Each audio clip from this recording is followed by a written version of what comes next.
అందరికీ నమస్కారం. తెలుగు కథల సంపుటి ఛానల్కి స్వాగతం. ఈరోజు మనం చందమామ కథల్లోని బేతాళ కథల్లో తెలివైన వాడు అనే కథ చెప్పుకుందాం. పట్టువదలిని విక్రమార్కుడు చెట్టు వద్దకు తిరిగి వెళ్ళి చెట్టుపై నుంచి శవాన్ని దించి భుజాన వేసుకొని ఎప్పటిలాగే మౌనంగా శ్మశానం కేసి నడవసాగాడు. అప్పుడు శవంలోని బేతాళుడు, రాజా, నువ్వు ఎవరికోసం ఇంతగా శ్రమ పాలవుతున్నావో తెలియదు. ధన సంపాదన విషయంలో మనుషుల మధ్య విపరీతమైన పోటీలు జరగడం, శత్రువులు కావడం ఆశ్చర్యం కాదు. కానీ తెలివితేటల్లో ఎవరు మిన్నా అనే సమస్య కారణంగా శత్రువులైన ఇద్దరి వింత కథ చెబుతాను, శ్రమ తెలియకుండా విను అంటూ ఇలా చెప్పసాగాడు. కోసల దేశంలోని మాతంగ నగరం సుప్రసిద్ధమైన వర్తక కేంద్రం. ఆ నగరంలో సుధాకరుడనే వర్తక ప్రముఖుడుండేవాడు. తెలివితేటల్లో ఎవరైనా ఆయన తర్వాతే అని చెప్పుకునేవారు. ఆయనది సుగంధ ద్రవ్యాల వ్యాపారం. నగరంలో ఆయనొక్కడే ఈ వ్యాపారం చేసేవాడు. ఇలా ఉండగా ఆ నగరానికి సారంగుడనేవాడు వచ్చి సుగంధ ద్రవ్యాల వ్యాపారం ప్రారంభించి కొద్ది కాలంలోనే మంచి లాభాలు సంపాదించాడు.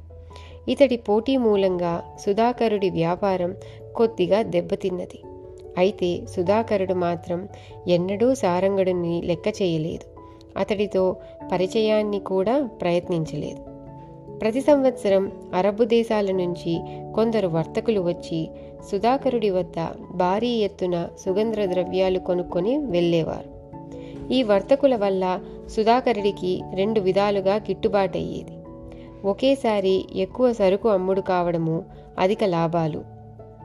ఈ సంవత్సరం ఆ పెద్ద బేరాన్ని ఎలాగైనా సరే తను సంపాదించాలని దృఢ నిశ్చయంలో ఉన్నాడు సారంగుడు. సుధాకరుడి కంటే తక్కువ ధర చెప్పి పెద్ద ఎత్తున ఎక్కువ సరుకు అమ్ముకోవాలనుకున్నాడతను. కొద్ది రోజుల్లోనే అరబ్బీ వర్తకులు వస్తున్నట్టు అతడికి వార్త అందింది. ఒక రోజున వృద్ధుడొకడు సారంగుణ్ణి కలుసుకొని, నీ మేలు కోరి చెబుతున్నాను, సుధాకరుడితో పోటీ పడి నువ్వు సుగంధ ద్రవ్యాల ధర తగ్గించకు. అందువల్ల నువ్వు సుధాకరుడే కాక మన దేశం కూడా నష్టపోతుంది.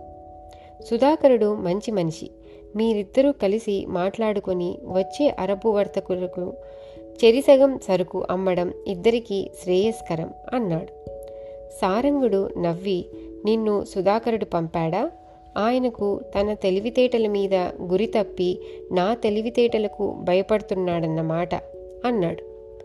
ఆ జవాబుకు వృద్ధుడు శాంతంగా, వెర్రివాడా, తెలివితేటల్లో సుధాకరుడికి సాటి వచ్చే వాళ్ళెవరూ లేరు. ఒకవేళ నీ మూలంగా అరబ్బీ వర్తకుల బేరం ఆయనకు దక్కలేదనుకో, అప్పుడు కూడా జనం నీ తెలివితేటలను మెచ్చుకోరు. సుధాకరుడు తనకు తానే నిన్ను మెచ్చుకుంటే తప్ప ఈ నగరంలోని వారెవ్వరూ నీ తెలివితేటల్ని గుర్తించరు అన్నాడు. సుధాకరుడికి ఆ నగరంలో ఉన్న పేరు ప్రఖ్యాతుల్ని గురించి సారంగుడికి తెలుసు. సారంగుడికి తాను చాలా తెలివైన వాడినని గట్టి నమ్మకం. సుధాకరుడి కంటే గొప్పవాడిననిపించుకోవడం కోసమే అతడు సుగంధ ద్రవ్యాల వ్యాపారం ప్రారంభించాడు. ఏం చేస్తే నన్ను ఆ సుధాకరుడు తెలివైన వాడినని ఒప్పుకుంటాడు అని అడిగాడు సారంగుడు వృద్ధుణ్ణి. ఎంత తెలివిగలవాడైనా సుధాకరుడికి చేతకాని పనులు కూడా ఉన్నాయి. అవి చేసిన వాడిని ఆయన మెచ్చుకోగలడని అంటారు. నువ్వు ఒకసారి ఆయనను కలుసుకొని మాట్లాడరాదా అన్నాడు వృద్ధుడు. కుతూహలం కొద్దీ సారంగుడు సుధాకరుణ్ణి కలిసి, తెలివితేటల్లో మీరెక్కువో నేనెక్కువో తెలుసుకోవాలనుకుంటున్నాను. మీరు చేయలేని పనేదైనా ఉంటే చెప్పండి, నేను చేస్తాను అన్నాడు. సుధాకరుడు సారంగుణ్ణి ఆప్యాయంగా ఆదరించి, నేను చేయలేని పనులు చాలా ఉన్నవి. వాటిల్లో కొన్ని నువ్వు చేయగలవు. అయితే నేను నువ్వు కూడా చేయలేని పని ఒకటుంది. అది స్రవంతి నగరంలోని ముత్యగుప్తుడి ఇంటి నుంచి పచ్చలహారం తీసుకురావటం అన్నాడు. తీసుకురావడం అంటే ఎలా? కొని తేవచ్చా లేక దొంగతనం చేయాలా అని అడిగాడు సారంగుడు. ఎలాగైనా నాకు అభ్యంతరం లేదు అన్నాడు సుధాకరుడు. ఆ పచ్చలహారం తెస్తానని బయలుదేరాడు సారంగుడు.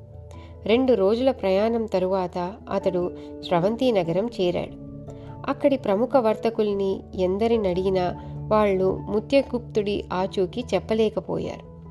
చివరకు ఒక వర్తకుడు సారంగడు సుధాకరుడు పంపగా వచ్చాడని తెలుసుకొని ముత్యగుప్తుడనే ఒక మనిషి శివాలయం పక్క ఇంటిలో ఉంటున్నాడు, అతడు సుధాకరుడికి దూరపు బంధువు అనుకుంటాను అన్నాడు. సారంగుడు ముత్యగుప్తుడి ఇంటికి వెళ్ళి నిరాశ చెందాడు. ఆ ఇంట దారిద్ర్యం విలవతాండవం చేస్తున్నది. అటువంటి చోట పచ్చలహారం ఎలా దొరుకుతుంది? నాకు అయిన వాళ్ళంతా ఉన్నవాళ్లే, కానీ నేను విరాగిని. అక్కడా ఇక్కడా భోజనం చేసి పడుకునేందుకు ఇంటికి వస్తుంటాను అన్నాడు ముత్యగుప్తుడు. సారంగుడు ఆయన్ని పచ్చలహారం గురించి అడిగాడు. ఈ ఇంట్లో నీకు ఏది కావాలన్నా తీసుకుపో, నా అభ్యంతరం లేదు అన్నాడు ముత్యగుప్తుడు. సారంగుడు నగరంలో 2 రోజులు గడిపి ముత్యగుప్తుడి వద్ద పచ్చలహారం లేదని, అతడు దాన్ని ఎక్కడా దాచలేదని రూఢీ చేసుకున్న తర్వాత అతడు బయలుదేరాడు. అతడు చిరాకు పడుతూ తిరుగు ప్రయాణమై 2 రోజుల్లో మాతంగ నగరం చేరుకొని సుధాకరుడి దగ్గరికి పోయి, మీరు నాకు అబద్ధం చెప్పారు. ముత్యగుప్తుడు కటిక దరిద్రుడు. అతడి దగ్గర పచ్చలహారం కాదు కదా, రుద్రాక్షమాల కూడా లేదు. లేని వస్తువుని నేనెలా తెచ్చేది అన్నాడు. నేను అబద్ధం ఆడలేదు. ముత్యగుప్తుడి ఇంటి నుంచి పచ్చలహారం తీసుకురమ్మన్నాను, కానీ అతడికి పచ్చలహారం ఉన్నదని నేను చెప్పలేదు కదా అన్నాడు సుధాకరుడు. లేని వస్తువును తీసుకురావడం ఎంత తెలివైన వారికి సాధ్యపడదని మీకు తెలియదా అన్నాడు సారంగుడు. తెలుసు, కానీ నాకు సాధ్యపడని పని చెయ్యాలని నువ్వు కుతూహలపడుతుంటే చెప్పాను అంతే అన్నాడు సుధాకరుడు. మీ చమత్కారంతో ఎంతో విలువైన నా కాలాన్ని వృధా చేశారు అనవసరంగా అన్నాడు సారంగుడు. నీ కాలం వృధా చేసిన మాట నిజమే, కానీ అనవసరం అని మాత్రం అనకు. నువ్విక్కడ లేని సమయంలో అరబ్బీ వర్తకులతో నా వ్యాపారం పూర్తయింది కదా అన్నాడు సుధాకరుడు. సారంగుడు 2 చేతులతో తలపట్టుకొని, మీ తెలివితేటలు అమోఘం, నేను చిత్తుగా ఓడిపోయాను అన్నాడు. తెలివితేటల సంగతి ఎలా ఉన్నా కావాలనుకుంటే నేను చెయ్యలేని పని నువ్వు ఇప్పుడే చేయగలవు అన్నాడు సుధాకరుడు నవ్వుతూ. ఏమిటది అన్నాడు సారంగుడు ఆశ్చర్యపోతూ. నా కూతుర్ని పెళ్లి చేసుకోవడం అన్నాడు సుధాకరుడు. ఈ మాటలకు సారంగుడు మరింతగా ఆశ్చర్యపోయాడు.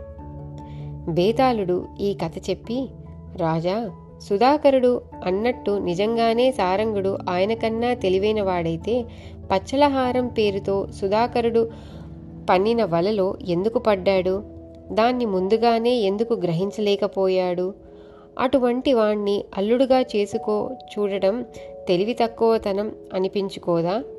ఈ సందేహానికి సమాధానం తెలిసి కూడా చెప్పకపోయావో నీ తల పగిలిపోతుంది అన్నాడు.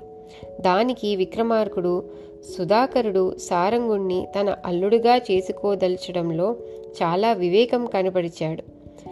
తెలివితేటల్లో సారంగుడు తనకేమీ తీసిపోడని గ్రహించడం వల్లనే సుధాకరుడు పచ్చలహారం మిషతో అతన్ని నగరం వదిలేలా చేశాడు.